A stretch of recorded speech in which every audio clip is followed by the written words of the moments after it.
I'm Nicholas Shabros with McDonald Realty, and today we're talking about the top 5 ways in dealing with multiple offers.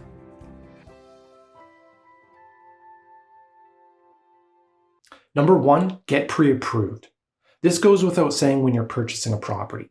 You want to know what you're dealing with. So speak with your lender or a mortgage broker and have them provide some financing options for you. I've seen too many times in the past where a buyer has said to me, "Oh yeah, Nick, I'm good for up to $500,000. Well, as soon as they have those conversations with the lender or the mortgage broker, they might disagree and say, "No, Mr. Buyer, you're actually only good for up to $400,000.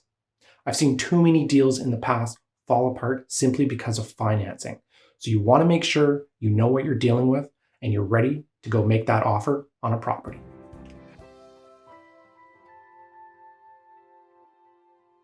Number 2, stay within your budget. After you finish with the pre-approval stage, you know what that amount is, stick with it. I've seen too many times in the past where buyers get caught up in the emotions of multiple offers and competing with all these other buyers, and they really want the house and the location. They start talking to the bank of mom and dad, aunts and uncles, grandparents, long distance relatives they haven't spoken with in forever. Yeah, you might get the house, congratulations, but now you're going to be house poor for the next 15 years. Is that really what you want? Stay within your budget.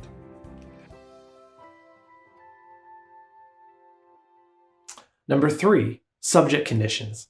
Now, typically subject conditions form part of your offer along with the price and the deposit and the closing dates. Now, if you put yourself in the seller position, the seller typically wants to see the cleanest possible offer. When I say clean, I mean little to no subjects. Now, I never recommend my buyer clients to go what's called subject free. It really all depends on your comfort level. So if you feel the need to include subject conditions as part of your offer, there are some tricks of the trades that might help you win that multiple offer situation. For example, the typical subject removal time is 7 to 10 days. Well, what if you're able to shorten that to 3 to 5 days?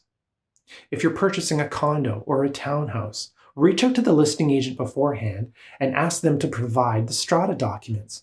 Review them, and that way you can remove that condition out of the offer.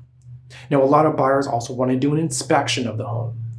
Well, what if you did what's called a pre-inspection? Meaning when you go visit the home for the first time, bring an inspector with you and have them look at the plumbing, the electrical, and the foundation. And again, then you can remove the inspection clause out of the offer. Now, I talked a lot about financing earlier, and unless you have unlimited funds or your lender or your mortgage broker say it's okay to leave the financing clause out of it, don't do it.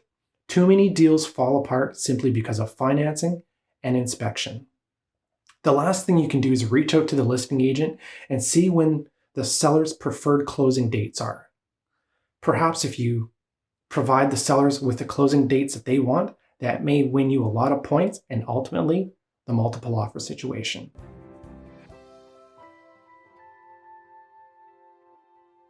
Number 4, a letter of consideration. In most home transactions, buyers and sellers never actually meet. So when the market is crazy and the seller is getting all this attention on their home from all these different buyers, what's one way that you can stand out above and beyond the rest and say, "Mr. Seller, please, pick me, pick me"? One way to do it is what's called a letter of consideration. And in that letter, you're going to let the seller know who you are. Let them know that you're a first-time buyer, or that you're a young family with kids. Let them know that you love their home and that you could see yourselves living in it for the next 20 years. Let them know that you love the location because it's close to family and friends and schools and parks and your job. By writing this letter of consideration, you're reaching out and appealing to the seller's emotions. Ultimately, at the end of the day, a seller would rather sell their house to someone that is like them. Another example is if you're competing with one other offer and that other offer perhaps is higher priced, that letter of consideration might score a lot of points and put you above that other offer. Simply because the seller likes who you are. And maybe 20 years ago, that seller was given a break by the previous seller, and now they want to give you a break. So remember, that letter of consideration can go a long way.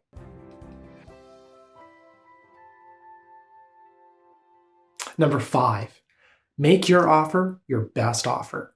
When you're in a multiple offer situation, whether it's one other buyer or 10 other buyers that you're competing with, you don't know what they're offering. So you want to make sure that you're making the best possible offer because you may not get a second chance. At the end of the day, if it's meant to be, it'll happen. So make your offer count.